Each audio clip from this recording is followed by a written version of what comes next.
नमस्कार दोस्तों, स्वागत है आपका अनुपमा एस अकेडमी में। इंडियन एयरबुक की सीरीज में आज हम दूसरे चैप्टर को देखेंगे जो आपका संबंधित होगा भारत के अपवाह तंत्र से। अर्थात इस वीडियो में हम भारत में जो नदियों का स्ट्रक्चर है उसको समझने की कोशिश करेंगे। तो मैं अनुपम तिवारी स्वागत करता हूं आपका अपने इस यूट्यूब चैनल पर। आइए जानते हैं भारत की नदियों के अपवाह तंत्र के विषय में। तो जब हम भारत की नदियों को देखते हैं तो यह अपवाह तंत्र हमको दो भागों में विभाजित हुआ मिलता है। एक आपका हिमालय की नदियां और एक आपकी प्रायद्वीपीय नदियां। तो ओवरऑल अगर हम देखें तो दो कैटेगरी में इसको डिवाइड किया जाता है कि एक हिमालय से निकलने वाली नदियां जो उत्तर भारत में प्रवाहित होती हमको ज्यादा दिखेंगी, दूसरी आपकी प्रायद्वीपीय नदियां जो आपको दक्षिणी भारत में प्रवाहित होती दिखेंगी। इनके अलग अलग फीचर्स हमको मिलेंगे जिसको हम डिटेल से देखेंगे। अगर हम नदी प्रणालियों को कैटेगराइज करना चाहे तो वह हमको चार समूहों में विभाजित मिलता है। ये आप समझ सकते हैं ओरिजिन के बेस पे है और यह किस प्रकार से नदियां बहती हैं उनके बेसिस पे है। तो हम देखते हैं एक तो आपकी हिमालयी नदियां जो हिमालय से निकलेंगी और मैदानी भागों का निर्माण करेंगी। दक्षिण भारत की नदियां तटवर्ती नदियां जो समुद्र तट है उनके किनारे बहने वाली नदियां और कुछ ऐसी अंतर्देशीय बरसाती नदियां भी हमको मिलती हैं जो बहुत छोटे क्षेत्र तक कवर करती हैं और बरसात के पानी से जल ग्रहण करती हैं, या इनके जो सोर्स है पानी के वह हमको बरसाती पानी दिखता है। तो हम देखें भारत नदियों का देश है, यहाँ पर बहुत सारी नदियां आपको मिलेंगी और उन नदियों के कारण जो भारत की भूमि है वह काफी हमको उपजाऊ दिखेगी। नदियों के जो जल है वह अगर हम देखें तो कहाँ से इनको प्रोवाइड हो रहे हैं तो कुछ तो नदियां आपको हिमालय मिलेंगी जहाँ पर हिमालय इनको जल प्रोवाइड कराएगा। जो बर्फ होगी हिमालय की वह गलेगी और वह गलती हुई बर्फ पानी में कन्वर्ट होगी और इन नदियों के जल प्रवाह में परिवर्तित हो जाएगी। इसी कारण हम देखेंगे कि जो आपकी हिमालयी नदियां हैं यह क्या होंगी, वर्ष भर प्रभावित होंगी, क्योंकि जो आपकी ये बर्फ है यह लगातार पिघलेगी और इनसे इन नदियों के प्रवाह में हमको कोई अवरोध नहीं दिखेगा। अब आप इसमें ध्यान रखिएगा कि जब आएगा वर्षा का समय तो क्या होगा, इन नदियों में पानी और बढ़ जाएगा, क्योंकि एक परमानेंट सप्लाई इनको मिल रही थी कहाँ से, हिम क्षेत्रों से, वहां से तो सप्लाई मिलेगी ही। लेकिन जो वर्षा होगी उस वर्षा का पानी भी नदियों में जाएगा, तो इसीलिए जो बाढ़ की स्थिति है वह भी हम देख पाते हैं। इसके साथ अगर हम देखें जो दक्षिण की नदियां हैं इनमें ऐसा कोई रिसोर्स नहीं मिलेगा जो इनको लगातार पानी प्रोवाइड करे, तो मुख्यतः यह निर्भर होंगी वर्षा के जल पर और इसीलिए हमको यह बारहमासी नहीं दिखती हैं। तो हिमालयी नदियां आपको बारहमासी दिखेंगी और दक्षिण की नदियां आपको बारहमासी नहीं दिखेंगी, मतलब पूरे साल भर इनमें पानी प्रवाहित नहीं दिखेगा हम। फिर अगर हम देखें आपकी जो तटवर्ती नदियां हैं मतलब समुद्र तटों के किनारे, इनमें हमको हिम क्षेत्रों से भी निकली हुई नदियां दिखती हैं और वर्षा के जल से प्रवाहित होती हुई नदियां हमको दिखती हैं। जैसे आप ये देखिए कृष्णा नदी, आप देखिए तापी नदी, आप देखिए नर्मदा नदी, तो ये सारी नदियां आप देखिए। फिर आप देखिए जो आपकी सिंधु नदी घाटी का क्षेत्र है, गंगा नदी घाटी का क्षेत्र है, ये सब भी बहती है। तो जो नदियां निकलेंगी आपकी पर्वतीय क्षेत्र से और उसमें भी स्पेशली हिमालय से वह हमको लगातार प्रवाहित मिलेंगी और जो नदियां मिलेंगी आपको वर्षा पे डिपेंडेंट उनमें हमको लगातार प्रवाह नहीं मिलेगा। तो इसीलिए जब हम देखते हैं तटवर्ती नदियों को तो ज्यादातर हमको बारहमासी नहीं मिलती है, क्योंकि जो हिमनद का पानी है वो ज्यादा नदियों को नहीं मिलेगा और इसके कारण यह बारहमासी हमको नहीं मिलेगी। फिर हम देखते हैं जो आपकी अंतर्देशीय नदियां हैं जो डिपेंडेंट है किस पे, वर्षा के जल पर।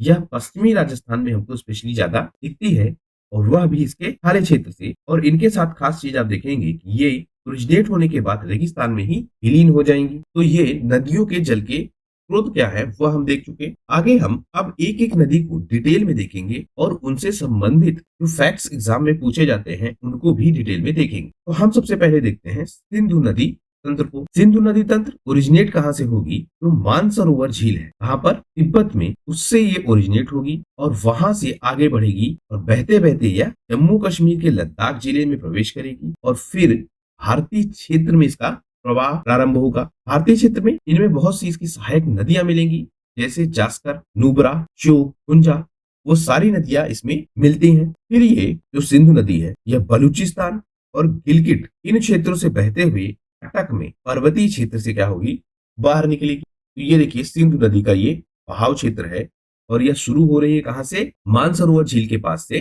जो स्थित है तिब्बत के निकट, उससे यह लद्दाख क्षेत्र से प्रवेश करेगी भारत में। सतलुज नदी जो आपकी है जो निकलती है कहाँ से, तिब्बत से। ये देखिए आप सतलुज नदी, ब्यास नदी, रावी नदी, चेनाब नदी, झेलम नदी, ये सारी पाकिस्तान के मिठानकोट के पास सिंधु नदी में मिल जाती हैं। तो देखिए आपकी ये हो गई ब्यास, रावी, चेनाब, झेलम, ये सारी बहती हुई आएंगी। झेलम मिल जाएगी आपकी किसमें, चेनाब में। फिर ये आगे प्रवाहित होगी, फिर इसमें आके मिलेगी रावी नदी, फिर ये आगे प्रवाहित होगी, फिर इसमें सतलज नदी आके मिल जाएगी। सतलज नदी पहले हमको दिखेगी ओरिजिनेट होते कहाँ, तिब्बत क्षेत्र से, और ब्यास नदी वह आके इस सतलज नदी में मिल जाएगी। फिर आपकी जो करा नदी है तो सतलज मिल जाएगी फिर किससे, इंडस से। तो इस तरह से ये पूरी नदियां इंडस नदी को पानी प्रोवाइड करती हुई हमको दिखेंगी। उसके बाद यह क्या करेगी, दक्षिण क्षेत्र में अपना प्रवाह प्रारंभ कर देगी और कराची के पूर्व अरब सागर में जाकर मिल जाएगी। ये आपका अरब सागर है और यह अरब सागर में जाकर मिल जाएगी कौन, सिंधु नदी।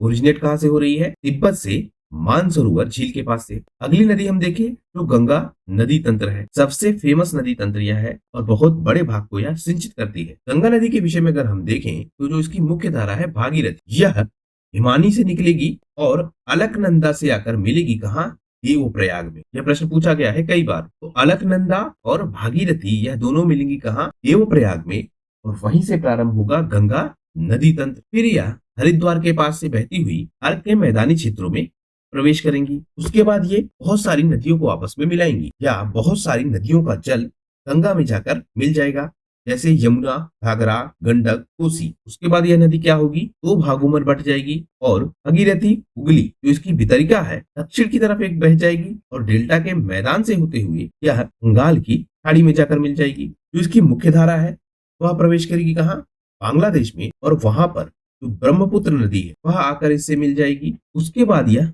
फरक्का से आगे बहती हुई दिखेगी। अंतिम चरण में हम देखें तो गंगा और ब्रह्मपुत्र ये समुद्र में विलीन होने से पहले मेघना के नाम से जानी जाएंगी, और इन्हीं पर हमको दिखता है सुंदरवन डेल्टा, अंबाला नगर। यह हमको मिलेगा कहाँ, सिंधु और गंगा नदी के बीच में, जो एक जल विभाजक का काम करेगा। तो गंगा नदी ओरिजिनेट कहाँ से हो रही है, गंगोत्री हिमानी से। देवप्रयाग में अलकनंदा नदी आकर इससे मिल जाएगी और दोनों मिलकर जिस नदी का रूप धारण करेंगी उसी को जाना जाता है गंगा नदी के नाम से। गंगा नदी के विषय में आप देख लीजिए, जो इसकी लेफ्ट साइड ट्रिब्यूटरीज हैं, मतलब जो इसको बाई साइड से पानी प्रोवाइड करती हैं, उनमें हमको रामगंगा, घाघरा, कोसी, गोमती और गंडक, यह 5 नदियां मिलेंगी।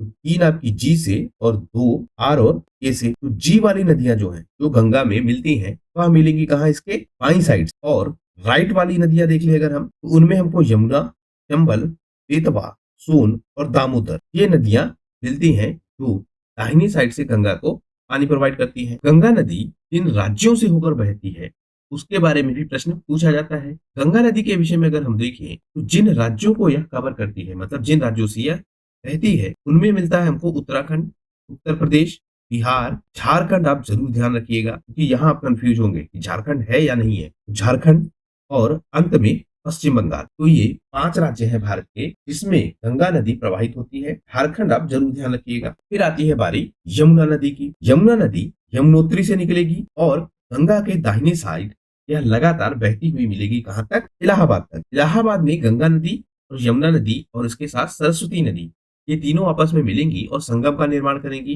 घाघरा, गंडक, कोसी जो निकलती है कहाँ से, नेपाल हिमालय से, यह किस में मिल जाएंगी, यमुना नदी में। जो प्रायद्वीपीय भारत है वहां से भी हमको चंबल, बेतवा, सोन ये नदियां मिलेंगी, जो मिलेंगी आकर किसमें, यमुना में। और अंत में आके इलाहाबाद में यमुना नदी विलीन हो जाएगी किसमें, गंगा नदी में। अगली नदी हम देखें आपकी ब्रह्मपुत्र नदी। तो ब्रह्मपुत्र नदी ये निकलेगी कहाँ से, तिब्बत की मानसरोवर झील जो है उसके पूर्व से। इसी मानसरोवर झील के पास से हमको सिंधु नदी भी मिल रही थी, इसी मानसरोवर झील के पास से ही हमको ब्रह्मपुत्र नदी भी मिलेगी। जो नामचा बरवास शिखर है उसके पास पहुंचकर यह यू आकार का मोड़ ले लेगी और अरुणाचल प्रदेश में कार्ज के माध्यम से प्रवेश करेगी। तो ब्रह्मपुत्र नदी सबसे पहले प्रवेश कहाँ से करेगी भारत में, अरुणाचल प्रदेश से, जहां पर इसे कहा जाएगा दिहांग। ब्रह्मपुत्र नदी के हमको अलग अलग नाम मिलेंगे अलग अलग क्षेत्र में, और इनके नाम से रिलेटेड प्रश्न भी पूछे जाते हैं कि किस क्षेत्र में या किस नाम से जानी जाती है। तो जब हम देखेंगे अरुणाचल प्रदेश में, वहां इसे कहेंगे दिहांग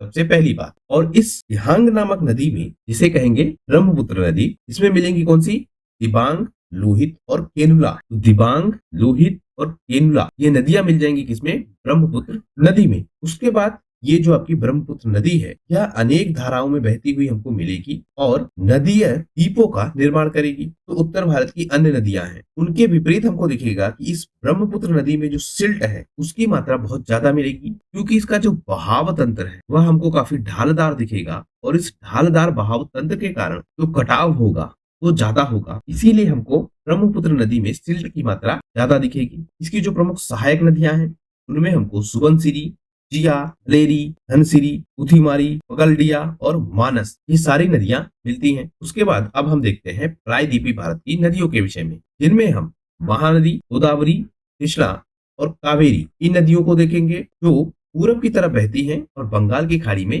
गिर जाती हैं। पश्चिमी घाट की नदियों को भी देखेंगे, जैसे नर्मदा और तापी, जो बनाएंगी आपका क्या द्वार नदमुख। तो प्रायद्वीपीय नदियों में दो तरह की नदियां हम देखेंगे, एक जो पश्चिमी घाट से कनेक्टेड है, दूसरी जो पूर्व की दिशा में बहती है और बंगाल की खाड़ी में गिर जाती है। अब हम देख लेते हैं नर्मदा को। तो नर्मदा इसका उद्गम कहाँ होगा? अमरकंटक की पहाड़ी से, और यहाँ से आगे बढ़ती हुई जबलपुर के निकट यह गार्ज बनाती हुई बढ़ती है और धुआंधार जलप्रपात का निर्माण करती है। तो नर्मदा नदी पर ही हमको क्या मिलेगा?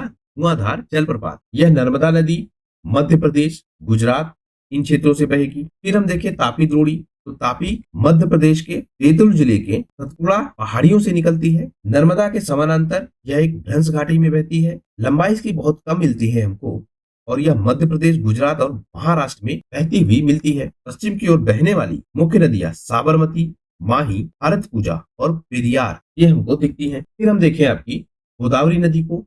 तो यह प्रायद्वीपीय भारत की हमको सबसे बड़ी नदी मिलती है और महाराष्ट्र के नासिक जिले में स्थित पश्चिमी घाट की ढालों से यह निकलती है और बहकर अंत में कहा चली जाती है? बंगाल की खाड़ी में। इसका सबसे बड़ा अपवाह तंत्र मिलता है, मतलब बहाव क्षेत्र है वह सबसे ज्यादा मिलता है हमको इस प्रायद्वीपीय नदी का, और इस नदी का 50% एरिया महाराष्ट्र के क्षेत्र में हमको दिखता है। अन्य राज्यों में अगर हम देखें तो मध्य प्रदेश, उड़ीसा और आंध्र प्रदेश, यहाँ पर भी यह गोदावरी नदी बहती है। इनमें अनेक सहायक नदियां हमको दिखती हैं, जैसे कूड़ा, वर्धा, प्राणहिता, मांजरा, वेनगंगा और पेनगंगा। इस नदी को दक्षिण के गंगा के नाम से भी जाना जाता है। तो गोदावरी नदी के विषय में ये बहुत इंपॉर्टेंट फैक्ट बहुत बार पूछा गया है कि दक्षिण की गंगा किसे कहा जाता है? तो वह कहा जाएगा किसको? गोदावरी नदी को।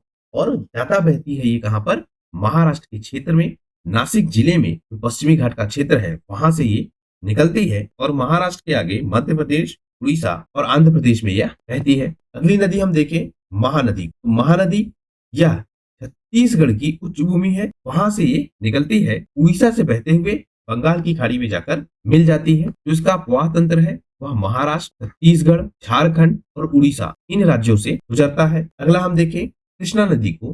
तो यह पश्चिमी घाट में महाबलेश्वर के निकट से निकलकर बंगाल की खाड़ी में जाकर गिर जाती है। तुंगभद्रा, कोयना, घाटप्रभा, मुसी, भीमा यह इसकी सहायक नदियां हैं। महाराष्ट्र, कर्नाटक और आंध्र प्रदेश इन क्षेत्रों में बहती हुई हमको यह दिखती है। कावेरी नदी को अगर हम देखें तो यह पश्चिमी घाट के ब्रह्मागिरी श्रृंखला से निकलती है। तमिलनाडु में कुडलूर के दक्षिण में बंगाल की खाड़ी में जाकर मिल जाती है। इसकी सहायक नदियां अमरावती, भवानी, हेमावती और कामनी हमको मिलती है। तमिलनाडु, केरल और कर्नाटक इन तीन राज्यों में यह बहती है। राजस्थान की कुछ नदियां हम देख लें, जिनके विषय में हमने देखा था कि एक खास चीज हमको दिखती है कि यह रेगिस्तान में ही समाहित हो जाती है, मतलब किसी समुद्र में या सागर में यह नहीं गिरती है। तो ऐसी नदियां जो समुद्र तक नहीं जाती और लवण झील में गिरती हैं और लुप्त हो जाती हैं, जिनमें हमको मिलेगा लूनी, माछू, रूपेन, सरस्वती, बनास, घग्गर। ये तीन आप जरूर याद रखिए, सरस्वती, बनास और घग्गर। नमक का निर्माण होगा इन राजस्थान की नदियों से, क्योंकि यह लवण झील में परिवर्तित हो जाएंगी, मतलब ये बहना प्रारंभ करेंगी, फिर किसी स्थान विशेष पर यह एक झील के रूप में परिवर्तित हो जाएंगी, जहां से नमक की निकासी होगी और वहीं पर यह विलुप्त हो जाएंगे रेगिस्तान में। अब हम देख लेते हैं नदी घाटियों को ओवरऑल। तो हमको लगभग 20 नदी घाटियां, जिनके लिए एक शब्द इस्तेमाल किया गया है थाला, तो 20 नदी थाला या नदी घाटियां हमको मिलती हैं। इनमें जो हम देखें 12 बड़े नदी थाले हमको मिलते हैं, जिसमें आपको सिंधु, गंगा, ब्रह्मपुत्र और मेघना, गोदावरी, कृष्णा, कावेरी, महानदी, पेन्नार, ब्रह्माणी, वैतरणी, साबरमती, माही, नर्मदा और ताप्ती नदी। तो यह 12 बड़े नदी थाले आपको मिलते हैं। फिर हम देख लें जो छोटे नदी थाले हैं या छोटी नदी घाटियों के क्षेत्र हैं, जिनमें हमको 8 नदी घाटियां मिलती हैं। इनमें स्वर्ण रेखा और बैतरणी के बीच कई नदियों को आपस में जोड़ती हैं, अर्थात छोटी छोटी नदियों को आपस में जोड़कर यह बनती हैं। तो बड़े थाले हैं 12, उनमें आप ध्यान रखेंगे कि मुख्य नदियां या लंबी प्रवाहित नदियां आपको ज्यादा मिलेंगी। तो आपके 8 ये छोटे थाले हैं, इनमें हम देखेंगे कि छोटी छोटी नदियां हैं और यह आपस में मिलकर बहती हैं। तो इनमें हमको 8 ऐसे संयुक्त नदी थाले मिलते हैं। स्वर्ण रेखा देख लिया हमने। महानदी और पेन्नार के बीच पूर्व की ओर बहने वाली नदियां हमको मिलती हैं। पेन्नार और कन्याकुमारी के बीच पूर्व की ओर बहने वाली नदियां मिलती हैं। राजस्थान के रेगिस्तानी क्षेत्र में जो अंतर्देशीय प्रवाह वाली नदियां हैं वह मिलती हैं। लूनी सहित कच्छ और सौराष्ट्र की पश्चिम ओर बहने वाली नदियां हमको मिलती हैं। ताप्ती से आद्री तक पश्चिम की ओर बहने वाली नदियां मिलती हैं। आद्री से कन्याकुमारी तक पश्चिम की ओर बहने वाली नदियां मिलती है। म्यांमार और बांग्लादेश की ओर बहने वाली छोटी नदियां भी हमको मिलती हैं। तो कुल मिलाकर यह 8 संयुक्त नदी थाले हैं जिनमें बहुत छोटी छोटी नदियां मिलती हैं। एक चीज आप और समझिए कि छोटी नदी घाटियां किसे कहेंगे और बड़ी नदी घाटियां किसे कहेंगे। जो नदी घाटी 20,000 किलोमीटर से ज्यादा का प्रवाह तंत्र बनाई उसे कहेंगे बड़ी नदी घाटी क्षेत्र, जिसमें हमको 12 नदी घाटी क्षेत्र मिलते हैं। 20,000 किलोमीटर से ज्यादा का प्रवाह तंत्र है तो बड़ी नदी घाटी का क्षेत्र, और अगर 20,000 से कम प्रवाह का क्षेत्र है तो वह कहलाएगा छोटी नदी घाटी का क्षेत्र। तो अब हम देख लेते हैं कि जो भारतीय नदियां हैं उनसे संबंधित जो इंपॉर्टेंट फैक्ट हैं वह कौन से हैं। तो जैसे हम देखते हैं सिंधु नदी को, तो यह निकलती कहां से है, तिब्बती पठार से, और जो जम्मू कश्मीर का क्षेत्र है भारत में उससे यह भारत में प्रवेश करती है और गिरती कहां पे है, अरब सागर में। गंगा नदी के विषय में हम देखें तो यह गंगोत्री से निकलती है और बंगाल की खाड़ी में गिरती है। ब्रह्मपुत्र के विषय में देखें तो यह भी तिब्बत से निकलती है और अरुणाचल प्रदेश से भारत में प्रवेश करती है। अंत में गंगा में विलीन होकर बंगाल की खाड़ी में गिर जाती है। सतलुज को देखें तो यह हमको सिंधु की सहायक नदी के रूप में तिब्बत से मिलती है और पाकिस्तान में ब्यास नदी में यह मिल जाती है और अंत में जाकर अरब सागर में समाप्त हो जाती है। गोदावरी को देखें तो यह महाराष्ट्र से शुरू होती है, 7 भारतीय राज्यों से गुजरती है और बंगाल की खाड़ी में गिर जाती है। इसी तरह से जो कृष्णा है यह महाबलेश्वर से निकलती है और बंगाल की खाड़ी में गिरती है। यमुना आपकी यमुनोत्री से निकलती है और गंगा से मिल जाती है कहां पर, संगम पर या कहें प्रयागराज में। नर्मदा अमरकंटक से निकलेगी और अरब सागर में जाके गिर जाएगी। घाघरा तिब्बत से निकलेगी और बिहार में जाके गंगा में शामिल हो जाएगी। चंबल इसी तरह यमुना की सहायक नदी के रूप में हमको मिलती है, मध्य प्रदेश से शुरू होती है और यमुना में जाकर मिल जाती है। तो ये प्रमुख नदियां हैं जिनसे संबंधित प्रश्न बार बार परीक्षाओं में पूछे जाते हैं। कुछ अन्य नदियां भी हैं, उनको भी आप चाहे तो देख सकते हैं, जैसे गोमती या गोमत ताल से प्रारंभ होती है और वाराणसी जिले में गंगा में मिल जाती है।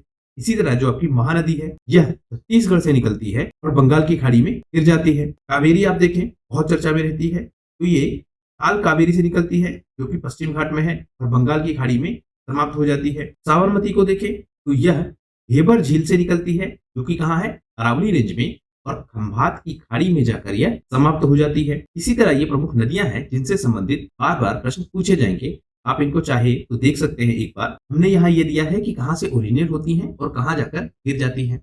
उन नदियों को हमने ज्यादा डिटेल में किया है जिससे संबंधित प्रश्न बार बार परीक्षाओं में पूछे जाते हैं, मतलब परसेंटेज में प्रश्न उनसे ज्यादा आते हैं। तो आप इन सबको भी देख लीजिएगा, आपके लिए काफी फायदेमंद होगा। एक तथ्य आप और देख लीजिए, जो सिंधु नदी प्रणाली है यह कुल लंबाई में सबसे बड़ी नदी प्रणाली है, लेकिन जब हम देखेंगे गंगा नदी प्रणाली तो यह भारतीय क्षेत्र की सबसे बड़ी नदी मिलती है हमको। ब्रह्मपुत्र नदी प्रणाली यह भी हमको 2900 किलोमीटर की मिलती है, क्योंकि आप सिंधु को देखेंगे और ब्रह्मपुत्र को देखेंगे तो यह भारत के क्षेत्रों के अलावा भी अन्य देशों में भी बह रही है। तो इसकी वजह से जो इसका क्षेत्र है वह हमको भारत में कम मिलता है।